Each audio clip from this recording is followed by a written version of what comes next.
Welcome to Bene Naras, where we discuss all things Latin and writing and books.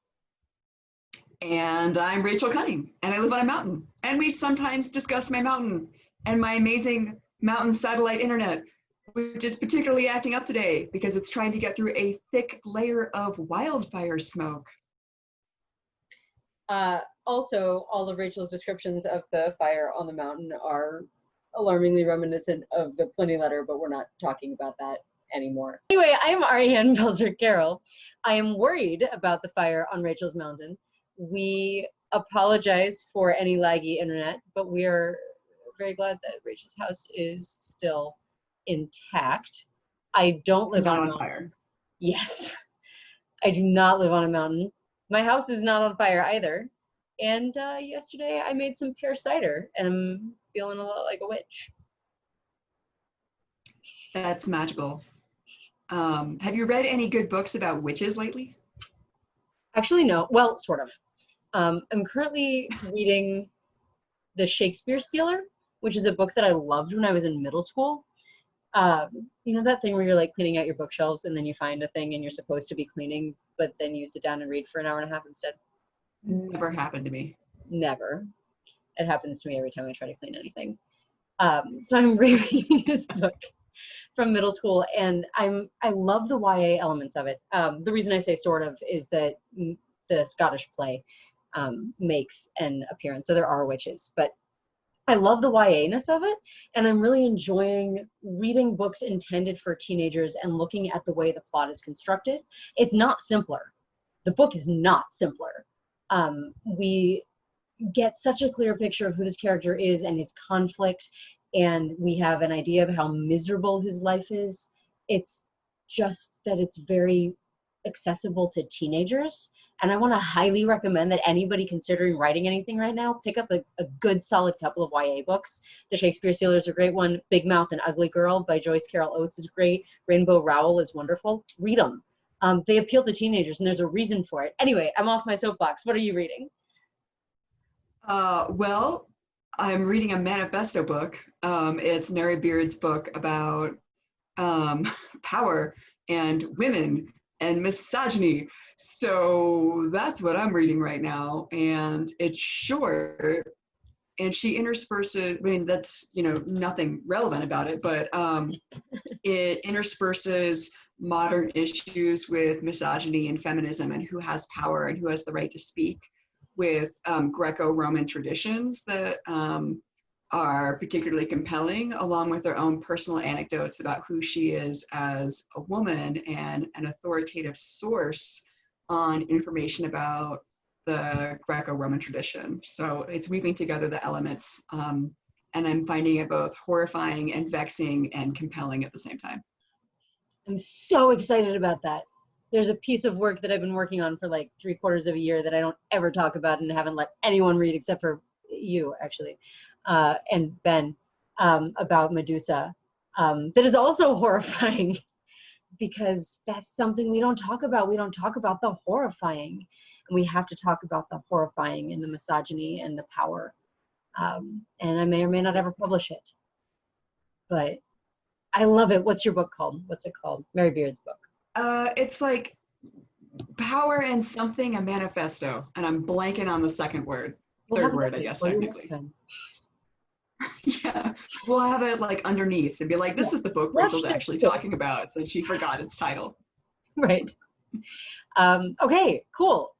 We recommend YA books, and we recommend manifestos. And maybe one day I will publish the work that I'm working on, which is for adults. Don't give it to your children. It's not for children. Anyway, don't. It's not for children. So. Yes, I also might have seen what you did there with that one day thing. The one day. I saw it. I mean, you snuck it in there. Credit for this. But that is, in fact, what we are talking about today. One day. Before we begin, I need to be honest with everybody today. Rachel has threatened to judge me harshly. If I get to "this is the hill I will die on"-esque. But this is a hill I die on. There is much wailing and gnashing of teeth on this topic. Like Rachel dies on the Fleira and not Lacrimare hill, and I don't judge her for that. I don't judge you for that. I do not judge you for that. Thank you. Thank you. I appreciate that. You're welcome. Yeah, you don't. You actually even listened to me and put it in a book. I got really excited about it. So there will be no deaths, real or imagined, in today's episode, but we're going to talk about useful phrases to express the English concept of something happening one day. And it's interesting how idiom gets so tricky between languages. This is one of those spaces where it does so really pervasively. Even though it sounds like it, what you're looking for is not uno die. It's often our go-to. I shamefully admit that my kids default to it sometimes, but you're not looking for uno die.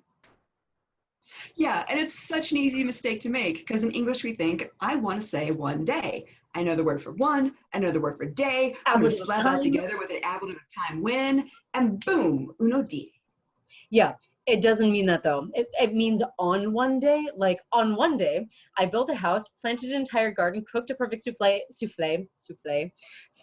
and put out the fire on Rachel's mountain. It would be a very productive day. Very productive. You are suggesting a time when you're talking about actually happened instead of the storytelling one day feel that you're after. You're being overly specific. But Latin has at least three ways, to say one day automatically, and Olim, which is the most common one, is up first. And I use Olim all the time. It's my favorite. I think it's fun to say Olim, Olim, Olim, Olim, Olim. And the little Disney obsessed girl who still lives inside of me and goes to shows by herself kind of loves that it can also mean like once upon a time. So Olim is a great word regardless of the fairy tale element. Yeah, good word.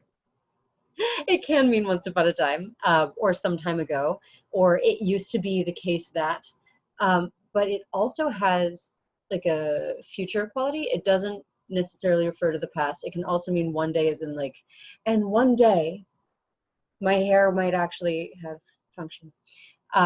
So it's a super handy word. It's a pipe dream. It's a super handy word regardless of when your one day is occurring. Which is why I use it all the time in my novellas. I might have actually used it in every single novella I've ever written. I'm not sure, but that I suspect that should indicate how often I use it. And I know you use it a lot too. I do. It's a useful word. It's a flexible word. It is, if you want to sing the song, it's a highly frequent word as well. Did you want to sing the song? I mean, I sing the high frequency vocabulary song like all the time. Olim, use high frequency vocabulary. Woo!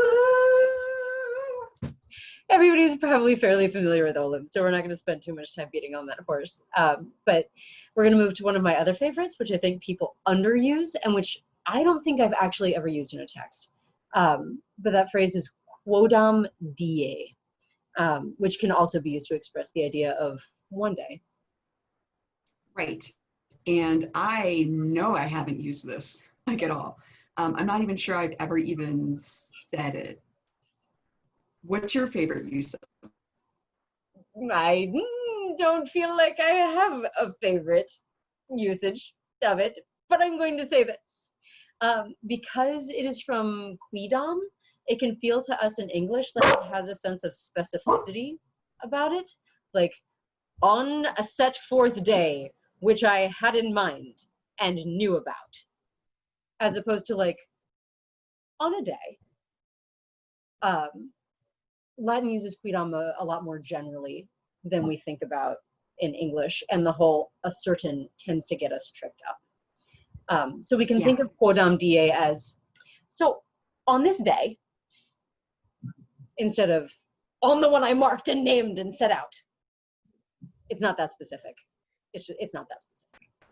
But let's wrap up with one more example so that we can have a tricolon of sorts and I can feed my cat dinner. Yes. Is that going to be a tricolon ascendans or a descendans, do you think? Mischief, ascending or descending? He says it depends on the relationship to the food bowl. Fair enough. At least it's not fish. So let's talk about our third one, which is it Quondam? Yes, it is. Because one of these days, and by that I mean one of these Quondams, you're going to come visit me on my mountain and it won't be on fire. That's true. And I'm looking forward to Olim, your mountain, not being on fire, so I can do that. Quondam, Quondam, Quondam, also means at a certain time or one time or once. But like Olim, it can be used with the future to say one day or someday this will happen. It's a pretty all-purpose time adverb. It's handy. It's easy to use. And if you want to be super fun, I love this sentence from Plautus. Olim olim isti fuit generi quodam quaestus, because why not have two olims with a quondam? Olim olim isti fuit generi quondam quaest. I like that. I mean, why not? Plautus likes it. I like it. Sure, let's all throw that into our next. It's Plautus. People like Plautus. People do like Plautus. Yeah. I have to confess, I also really haven't used a quondam because I'm so attached to Olim. Like it's become like ingrained into my psyche. Have you used quondam? I use it in speech all the time. In writing, I have a tendency to stick with Olim, honestly, because of how common it is.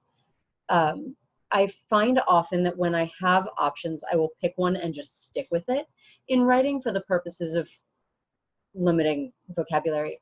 But I don't want to limit what our listeners feel like they can do. Quodam is a highly frequent word, and so is DAs. So all three of these are. And so is Olim. So is Olim. So all three of these are super usable. Vocabulary. Go ahead. All three of these are super usable. Go for it, you were saying. Oh, yeah. I mean, I was going to say, since I sang the vocabulary song, we might as well just say, for those of you who, like me, are incredibly invested in word lists, Olim is 574 on the DCC, which is why I tend to use it a lot. And Quodam is 126. And it's possibly my favorite word in Latin, along with all of my other favorite words. So I am very here for popularizing Quodam die. And I am, in fact, writing myself a note for the next project that I pick up to lean on that one. So. Right. And then, like, if I don't see it, I'm going to say, Arianne, you said that you were going to use you were going to use this. It's also like 56 on the DCC, so I feel like I might need to start rethinking my life choices. Like evacuating. Right there for you. So the moral of the story is, please try to cull uno die from your writing, unless actually what you mean is in the space of one day, so that no one has to die on any hills, and Rachel won't laugh at me for getting worked up about this, which is, magni momenti mihi. It is. Nobody likes getting laughed at. Nobody likes dying on any hills. No. Yeah. So with that, it is definitely time to wrap up because I am also not dying on this mountain for like another 50 years. So you can use Olim, Quondam, or Quodam die, but not Uno die. Peace out, y'all, until we get together next time to talk about plot 001. Which is like 007, but with less misogyny and a better plot. Please do not kill me, James Bond fanatics. Until then, screamy tape only saw we was. Bakate Waliatis.